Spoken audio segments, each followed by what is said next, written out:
Hi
guys, welcome back to my channel. And I hope everybody out there is doing okay today. And I just wanted to have a little chat with you about where my content is going. I do want to upload 2 or 3 times, or maybe 3 or 4 times a week. And it's just that if I stop uploading now that I'm on a roll, I want to keep all these food-related videos together, and so I want them to come out one after another. If I put it away and say I'll upload in a few days, it's not going to get done. I'm on a roll. That's how I go.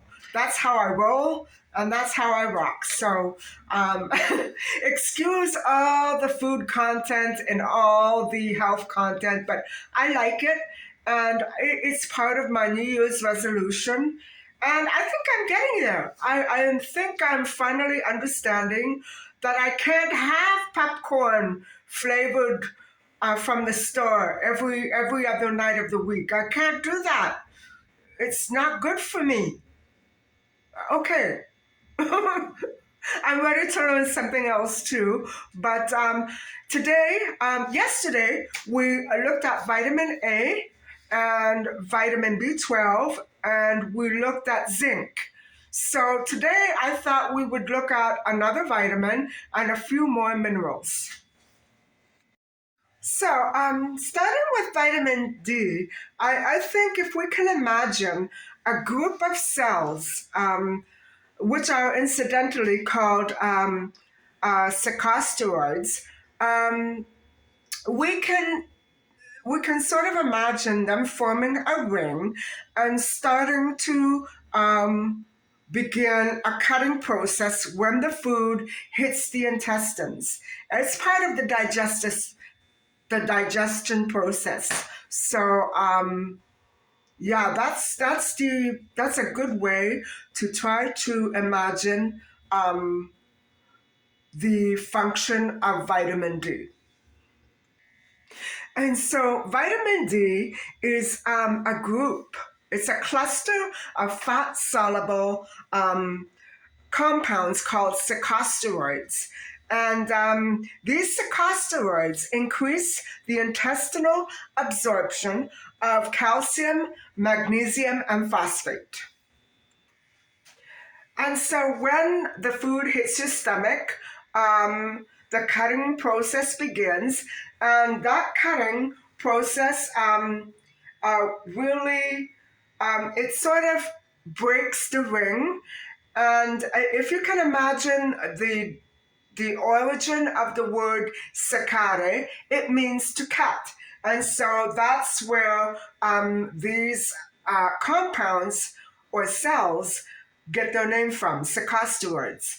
And so these types of saccasteroids are subclasses of saccasteroids, and they are defined, they are really actually carbon atoms.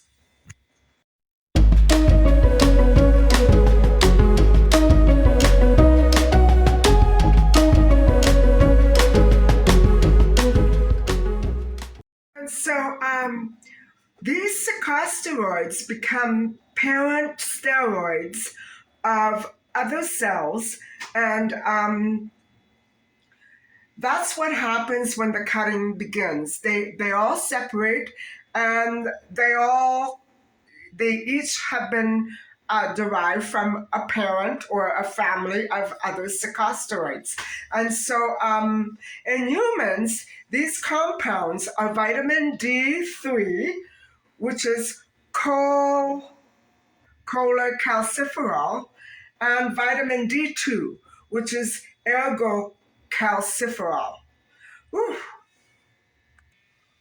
So, a major source of these two vitamins is the synthesis of cholecalciferol in the skin through chemical reactions that depend on sun exposure, UVB radiation. So, food and supplements do contain cholecalciferol and ergocalciferol, and but only a few foods do, such as fatty fish, um, cow's milk, plant milk, cereal, and a few other foods.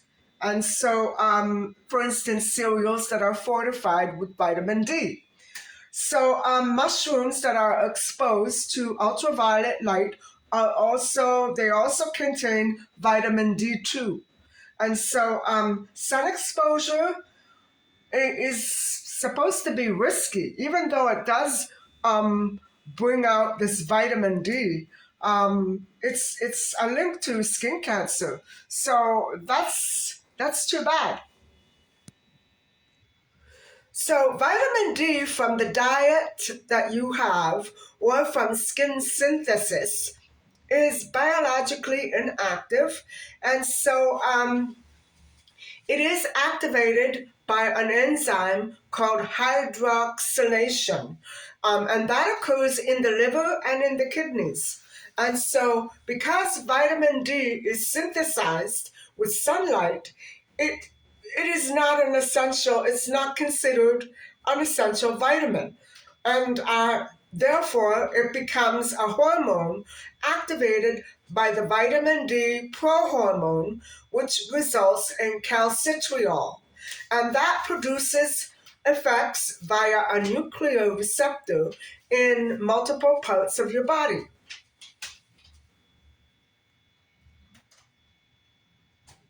Cholecalciferol converts to calcifidiol in the liver. Ergocalciferol is converted to 25 hydroergocalciferol. And those two vitamin D metabolites are measured to determine vitamin D levels in the human body. Calcifidiol is hydroxylated by the kidneys, the immune system cells, and they form calcitriol, a biologically active form of vitamin D. Calcitriol circulates as a hormone in blood, and it regulates calcium, phosphate, promotes healthy bone growth, and has other effects on cell growth, such as the neuromuscular and immune system, reduction of inflammation, for example. Vitamin D has a key role in calcium homeostasis and metabolism. So, the active vitamin D metabolite calcitriol binds to vitamin D receptors in cells. Now, I'm not sure if this is always a good thing or always a bad thing or a little of both, but it doesn't sound so great to me. And so the binding of calcitriol allows vitamin D to modulate the transport proteins involved in calcium absorption when you eat, after you eat. And so the vitamin D receptor actually belongs to the nuclear receptor of the steroid thyroid hormone. And vitamin D goes then to most other parts of the body. And these parts of the body include the brain, the heart, the skin, the gonads, the prostate, and the breast. And guys, I don't really have to remind you that these areas of the body are very cancer prone, aren't they? And so all of these complex processes need to go very efficiently and smoothly in order for the body to stay healthy. Um, it seems to me that vitamin D is very essential to perfect health.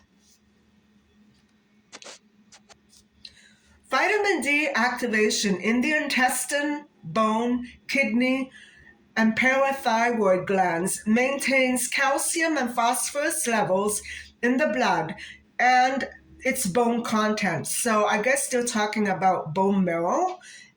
Vitamin D is essential to bone health. And so vitamin D maintains skeletal calcium balance.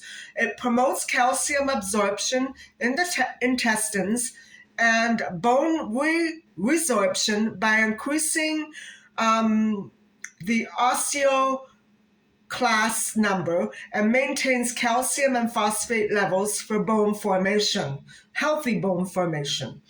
And it also allows for the proper functioning of the parathyroid hormone to maintain proper calcium levels. Whoa, it is very, very important. And so, a vitamin D deficiency results in low bone mineral density. Wow. And bone fractures because the lack of vitamin D alters the minerals metabolism in the body. Vitamin D is therefore critical for bone remodeling, say, even after surgery. Vitamin D decreases with age, and it's related to loss of muscle strength, muscle mass, and function. And so, because you cannot get vitamins from within your body, you have to go to external sources to put it into your body. And so, what are these food sources? Well, mostly they're seafood. I'll name them, and then there are a few other foods like dairy products. So, let's go over the seafoods. One is tilapia, and then there's rainbow trout, salmon, tuna or canned tuna, herring, sardines, and flounder. Then there are a few plant and dairy milk products such as soy milk, low-fat cow milk, non-fat plain yogurt, fat-free milk, plain low-fat kefir, which I love, low fat or fat free cheese, and fortified cheese, raw mushrooms, orange juice, fortified orange juice, almond milk, rice milk, cod liver oil, and egg yolks. So you need to really look into your diet and see if you're missing any of these. If you're healthy, I would say you're okay. Don't take my word for it. Be on the lookout for symptoms of anything that could be unbalanced in your diet, because as you can see, vitamin D, it goes right for the cancer areas. So that is a little scary, I would think. Okay, well, that concludes our part of the vitamin discussion. Today we looked at vitamin D, and yesterday we looked at vitamin B12 and vitamin A. So, why don't we switch over to the minerals? There are essentially 13 vitamins and minerals, other minerals like zinc, which we discussed yesterday, that are very essential to the human body. And so, what are these vitamins? Well, there are vitamin A, vitamin B1, vitamin B3, B5, B6, B8, B12, vitamin C, vitamin D, vitamin E, and vitamin K. Now, we've already scratched off vitamin A and vitamin D and vitamin B12. So we have more to go. But for today, we'll just focus on essential minerals, and there are 15 altogether. And so hopefully we can get through all of them. Maybe we won't, but let's try. And so the first of these essential minerals, or all of them, are calcium, chloride, chromium, copper, iodine, iron, manganese, magnesium, molybdenum, phosphorus, potassium, selenium, sodium, zinc, and that's it. We did discuss zinc yesterday. So let me start off with zinc, and we'll do a recap of that. So zinc is found in a great many products. It's mostly in meat, and it's found in cereal grain products, cheese, milk, and shellfish. So zinc is very essential and vital to the immune system. The mineral supports growth and repair of cells and body tissues. So the body only requires a very minimal daily quantity of zinc. And so if you want to get that from meat or fish, you don't need to eat a great vast amount. So that's good to know. Moving on to calcium. Calcium is a major electrolyte. It's like potassium and sodium.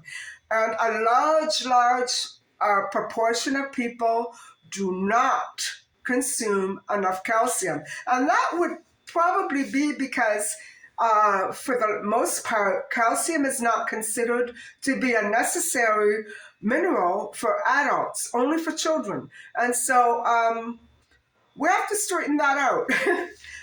It's a very prevalent mineral and very key in maintaining healthy bones and teeth, like vitamin D. It actually goes hand in hand with vitamin D, doesn't it?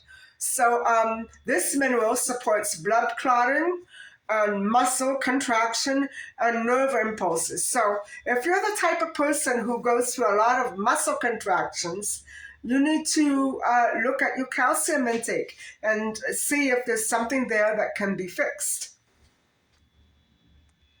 Chloride. So chloride is found in salt, seaweed, and olives. And I'm sorry to say that I cannot stand seaweed. I know it's good for you, but I love olives, so here we go. Chloride is a major mineral and electrolyte that regulates the fluids in your body. And so most people do consume quite an adequate amount of chloride just from using table salt. So that's a relief. And so that one was easy. The next one on the list is chromium. Chromium is found in beef, broccoli, eggs, liver, oysters, poultry, and wheat germ. Chromium is a mineral that we require, but only in small amounts each day. Chromium breaks down digestion processes and absorbs carbohydrates, fats, and proteins. So it's essential.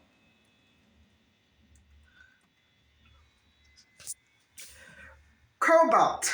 Cobalt is found in beef, liver, fish, fortified nutritional yeast, shellfish, vitamins B12, fortified foods. And guys, all across the board, these minerals are found in foods like shellfish, meat, whole grains, cocoa. Um, it's unbelievable how they keep coming up again and again, mineral after mineral. So I would really, if you need to make some changes in your diet, you should really do the research because it's all out there. The information is just there waiting for you to take it and use it any way that you need it. And so, getting back to cobalt, cobalt is a mineral um, that the body requires little amounts each day. Cobalt is a component of vitamin B12, and that is called cobalamin. Cobalamin. So, vitamin B12. So, cobalt and vitamin B12, calcium and vitamin D. Interesting. Copper. Copper is found in cocoa, organ meats, shellfish, soybeans, and whole grains. Copper is present in a wide range of foods and it has crucial functions and a vital part of enzymes and proteins as well. Copper ensures the optimal function of the cardiovascular nervous system via enzymes and proteins. So it works through enzymes and proteins. Should we stop? Iodine. Dairy, eggs, sea vegetables, which I don't know what they're talking about, shrimp, whole grains. Iodine produces thyroid hormones. Excessive or insufficient iodine intake can produce either positive or negative effects on the body, especially on the thyroid.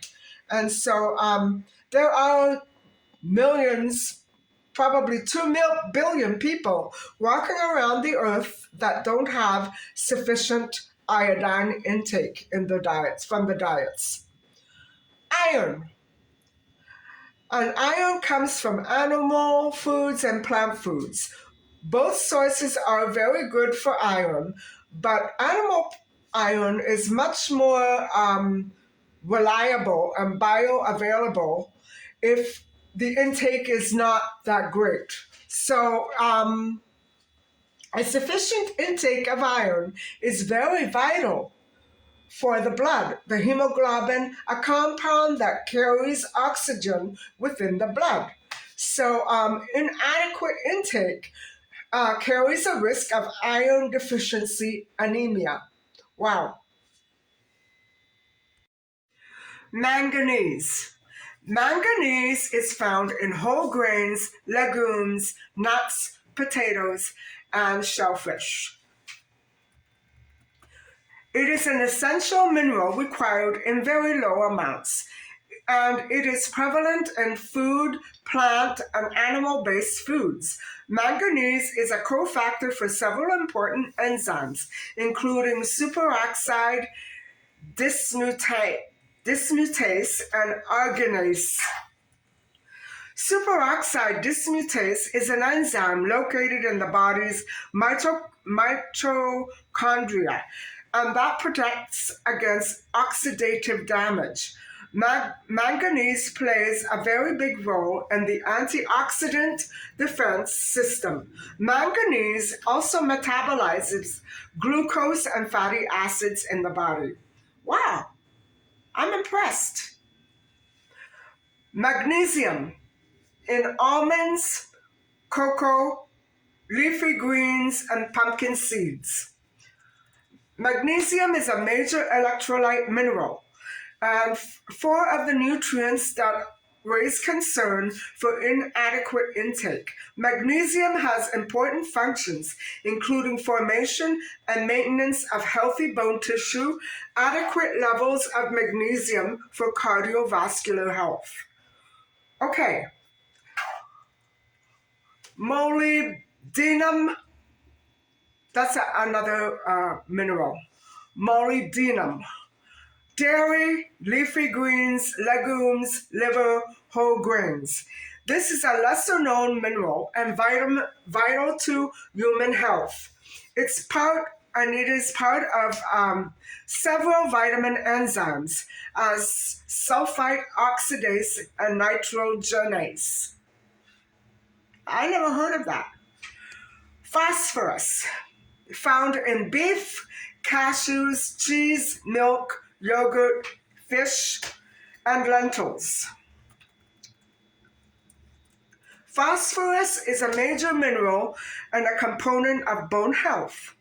Also vital for storing and transferring energy and overall growth, development, and repair of body tissues. I'm impressed again. Okay, guys, this is an important one, and the one that my mother was essentially missing. Potassium. Potassium is very, very key, and it is found in legumes, meat, pork chop, seafood, cuttlefish, octopus, clams, sweet potatoes, spinach, plain potatoes, beets, pistachios, peanuts, almonds, salmon, tomato paste, flax seeds, pumpkin seeds, dark chocolate, avocados, white beans, bananas, and kidney beans. It's a very important mineral, guys.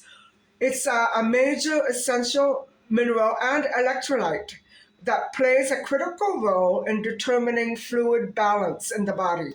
Potassium has a primary role in regulating blood pressure.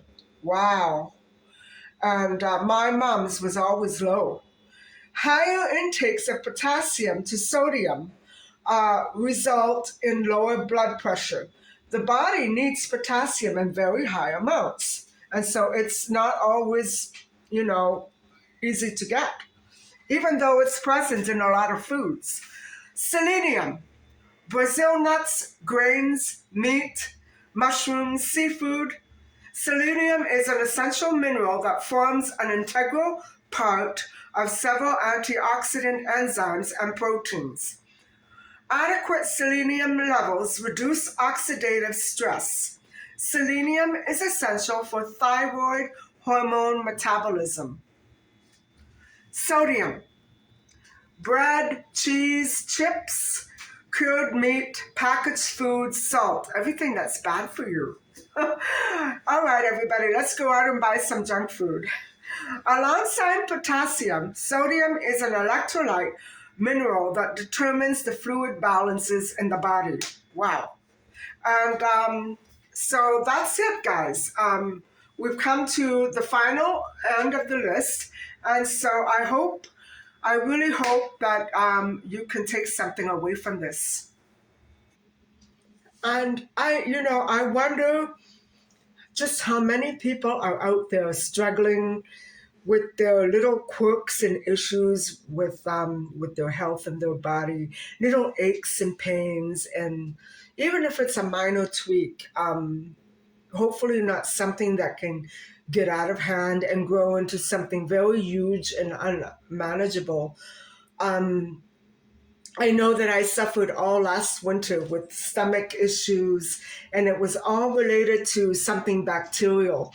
It could have turned into something worse had I not found out what it was and went in there and not literally, but I was able to find a home remedy that absolutely put a stop to it right then and there. And guys, it took months, and it was such a simple remedy. And if you ever have the chance to go over some of my older, unedited, and very raw um, videos where I'm usually absent and it's just me talking into the camera, I would really, you know, who helped me was Dr. Eric Berg.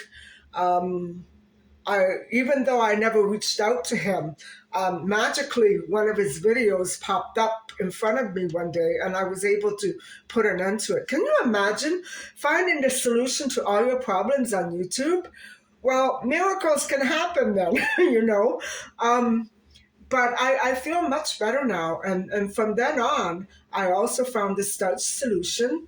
Um, and I think health wise, I'm doing much better.